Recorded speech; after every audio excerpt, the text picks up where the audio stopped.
เจริญพรท่านสาธุชนทั้งหลายรายการธรรมทานจากวัดพุทธปัญญาเมืองโพโมนารัฐแคลิฟอร์เนียประเทศสหรัฐอเมริกามาพบกับท่านสาธุชนอีกครั้งหนึ่ง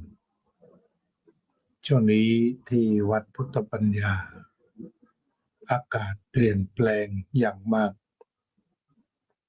อาตมาก็มีผลกระทบคือเสียงเริ่มจะหายไปเหมือนที่เคยเป็นมาปีที่แล้วถ้าหนักก็คือจะหายเงียบไปได้มาฟื้นมาว่าชั้นใบชะพลูแล้วก็มันเอาคิงที่ท่านอาจารย์ดร.พระมหานรินทร์ นรินทร์โทได้ทำถวายช่วงนี้ก็เริ่มมาอีกแล้วหมายความว่าเสียงก็ไม่ค่อยดีและอาการปวดหัวส่วนพระภิกษุหลายรูปก็เริ่มได้รับผลกระทบต้องฉันยาดับไว้ก่อนก็มีนี่ก็คือเรื่องของอาการป่วยไข้ซึ่งมาได้เป็นธรรมดาเวลาที่อากาศมันเปลี่ยนจากร้อนแล้วก็ลงมาเย็นอากาศทะเลทรายจะร้อนสูงพอตกแล้วก็ตกลงมาเลยที่ร่างกายบางทีรับไม่ไหวก็ต้องป่วยไข้เป็นธรรมดาวันนี้จะคุยกันเรื่องกิเลสตระกูลโทสะกิเลสตระกูลโทสะซึ่งโทสะตัวที่เล็กที่สุดเราก็เรียกว่าปฏิฆะปฏิฆะก็คือหงุดหงิดอึดอัดขัดเคืองโกรธง่ายหาความสุขไม่พบเห็นอะไรก็ขวางหน้าขวางตาไปหมดเรียกว่ากิเลสโทสะตัวที่มันเล็กสุดเป็นคนที่หงุดหงิดง่ายหรือว่าโกรธง่ายแสดงออกมาแบบง่ายๆเร็วถ้าว่ามันอยู่แค่นั้นก็ผ่านไปเร็วที่ต่อไปก็มันอาจจะมาพัฒนาโตขึ้นเรียกว่าโกฏะหรือกุทะอุทธาตุในการเสียดแทงคือมันมาแทงใจมันใหญ่กว่าตัวนี้มันใหญ่กว่าปฏิฆะคือแทงเจ็บที่เขาใช้คำว่าเจ็บใจนักจากเหตุนั้นเหตุนี้ถึงขั้นที่ว่าเจ็บถูกคนอื่นว่าเอาเจ็บถูกคนอื่นกระทำมาเจ็บอันนี้ก็อยู่ในกลุ่มของโกฏะแทงใจที่ถูกเสียดแทงคือเกิดความเจ็บปวดที่มาจากความไม่พอใจซึ่งหนักกว่าไม่พอใจในรูปในเสียงในกลิ่นในรสในโผฏฐัพพะในธรรมารมณ์คือความไม่พอใจขึ้นแม้แต่บางอย่างเรื่องเล็กๆเคยพบพระผู้ใหญ่บางรูปที่ท่านเคร่งครัดเรื่องทำความสะอาดเวลามาทำวัดเช้าเนี่ยท่านจะมาตรวจซะก่อนนั่นคือใช้นิ้วไปเขี่ยบนโต๊ะหมู่ถ้าใช้นิ้วไปเขี่ยบนโต๊ะหมู่มันเป็นรูปหรือเป็นตัวหนังสือก็เราต้องเรียกพระมาด่าหน่อยไม่ใช่อบรมด่าหนักเลยเรียกว่าเจ็บใจโดนชิงมีลาภมียศสรรเสริญสุขแต่ถูกชิงไปนี่ก็เจ็บใจแล้วว่าเจ็บใจในฐานะถูกพลัดพรากถูกคนรักถูกพรากไปพอได้ทราบข่าวมันก็เจ็บแปลกแล้วก็สุดท้ายก็ถึงกับนำไปสู่การฆ่ากันอะไรกันนี่คือ โกฏะทีนี้ต่อไปก็คือโทสะโทสะโทสะก็ใจพัฒนาไปถึงอยากทำลายคือจะพูดก็ตามจะคิดก็ตามจะแสดงออกใด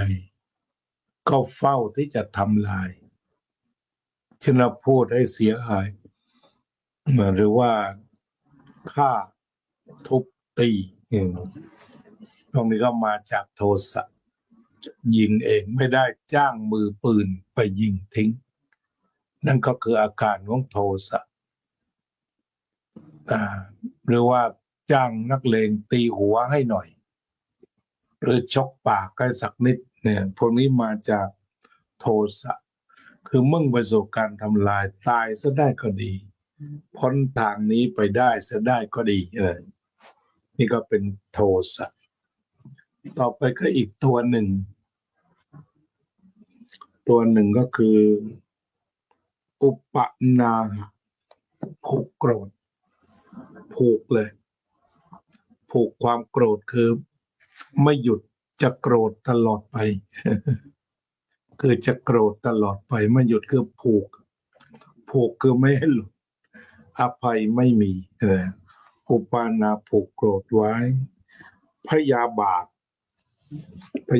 นี่อาการผูกโกรธหนักขึ้น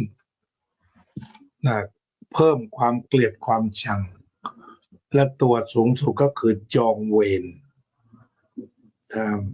อาจจะถึงเรียกว่าจองเวรกันถึงชาติต่อไปก็มีชาตินี้ไม่ดีชาติหน้าก็ไม่ดีด้วยอันนี้เรียกว่าเป็นระดับจองเวรที่นำมากล่าวก็เพื่อที่จะให้ดูว่าของเรามันหนักอยู่ตัวไหนอยู่ขั้นไหนอยู่ขั้นปฏิฆะหรือเปล่าอยู่ขั้นโกฏะอยู่ขั้นโทสะอยู่ขั้นอุปนาหะยังมีตัวหนึ่ง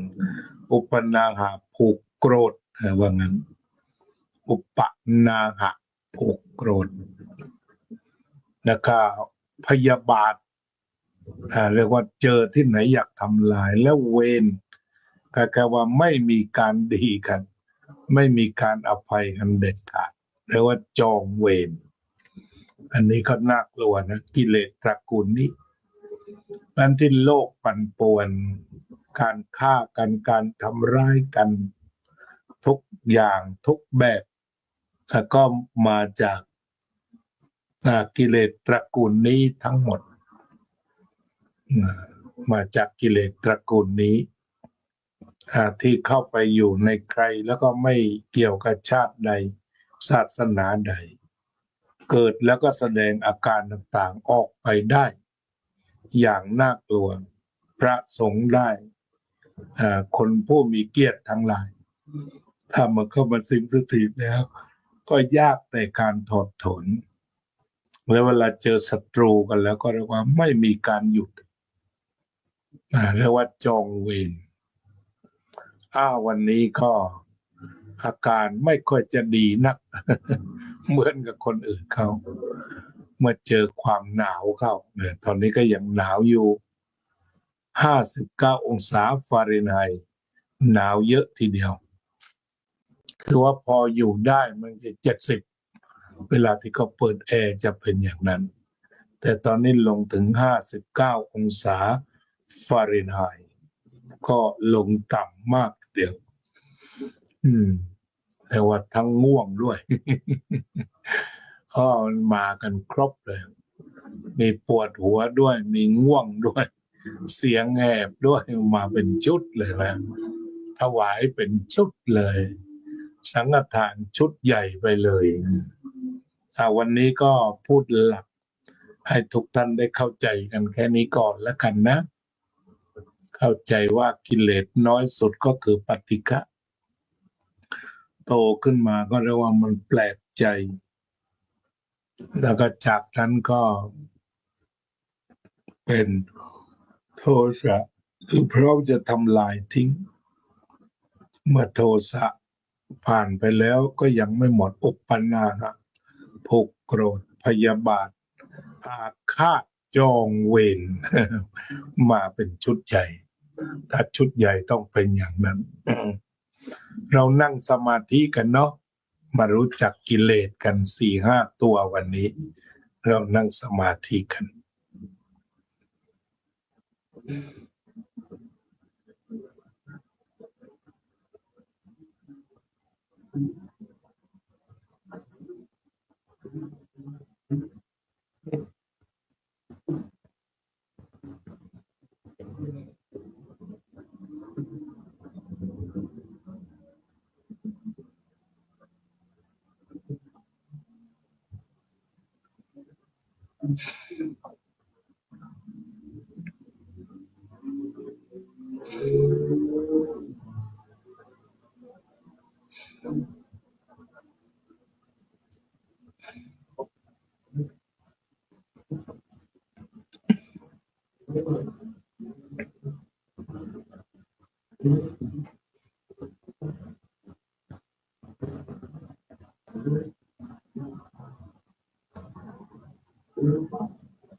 สัพเพสัตตาสัตว์ทั้งหลายที่เป็นเพื่อนทุกข์เกิดแก่เจ็บตายด้วยกันทั้งหมดทั้งสิ้นอเวราโหนตุจงเป็นสุขเถิด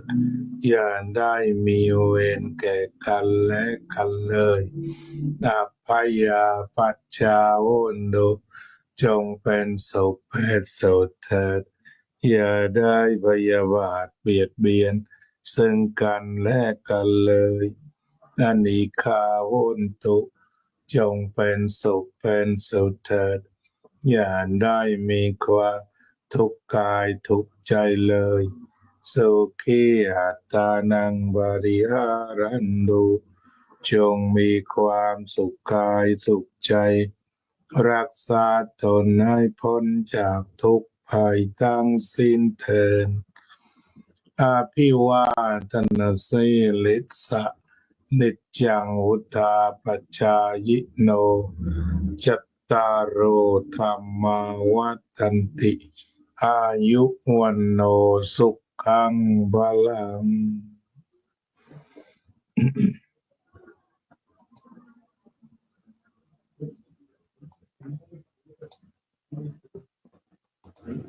เจริญพรโยมกัลยาว่องทิพย์ของกาจากประเทศอังกฤษไม่ทราบว่าเวลานี้เวลาเท่าไหร่ของอังกฤษนี่ก็ดูทาง Facebook โยมสุนิตพงษ์สุเทพโยมจิรารัตน์เกียรติสันติคุณโยมจิรารัตน์เกียรติสันติคุณโยมพรพันธ์เบรดเล่โยมอุบลอินทวงศ์โยมเอกพลพุ่มบัวโยมอุบลอินทวงศ์ที่สวิตก็เหมือนกันเดี๋ยวแดดออกเดี๋ยวฝนตกโยมก็ไออยู่ยังไม่หายเลยค่ะ บางทีก็แถวทางยุโรปเนาะวันละหลายฤดูเนาะเนี่ยเอาเรื่องนะแต่มาเสียงถูกสเลดดักสเลดมันจะขึ้นมาโยมสวนีบูโยมประพันธ์วงศ์พาณิชย์โยมตุกรัชดาพรโยมโจ้ยินดีโยมแคนตนาโยมรัตตินันท์อาจารย์สาธิตธีรปัญโยครับโยมจิรสาอลันเป็กโยมวารินีแทรกของ รักษาสุขภาพนะคะ อากาศเปลี่ยนไวก็ขั้นเนื้อขั้นตัวกันหลายรูปแล้วล่ะ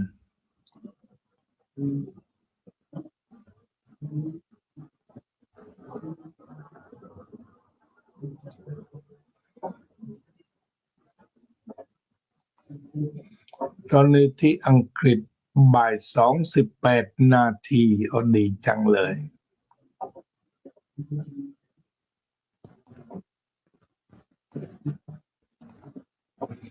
คอยประจานเข้มแข็งโดยเร็วโยมก็อวยพรตรงประเด็นคือมันเพลียเจออากาศเปลี่ยนเข้าไปแบบนี้มันไม่ปกติแต่พยายามทำจิตเป็นปกติ ส่วนป่วยก็ป่วยไป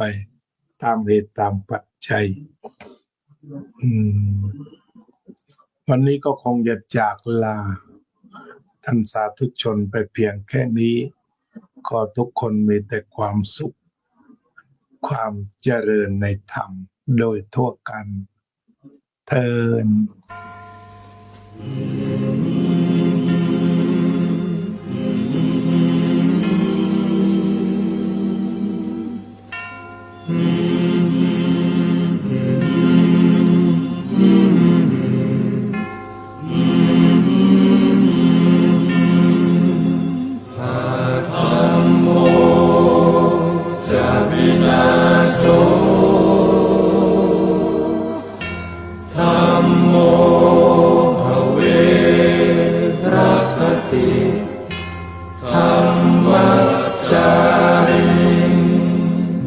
พระพุทธองค์ท่านทรงตรัสรู้เป็นสัพพัญญูตรัสสอนความจริงว่าธรรมะย่อมชนะทุกสิ่งเป็นที่พึงพิงแก่ผู้ประพฤติชอบธรรมธัมโมจะวินาโสธัมโมภเวรัคติธัมมัจจาริอำนาจใดๆก็ตามย่อมถึงความพินาศถ้าขาดธรรมะประจำไม่มีใครอยู่ค้ำฟ้าเราต่างเกิดมาใช้กรรมจงอยู่ในศีลในธรรมคิดทำแต่กรรมที่ดีธัมโมจะวินาโสธัมโมภเวรัคติ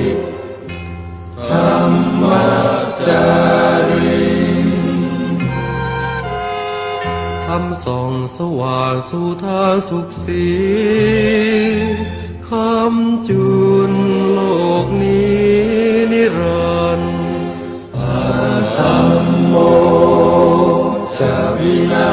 โส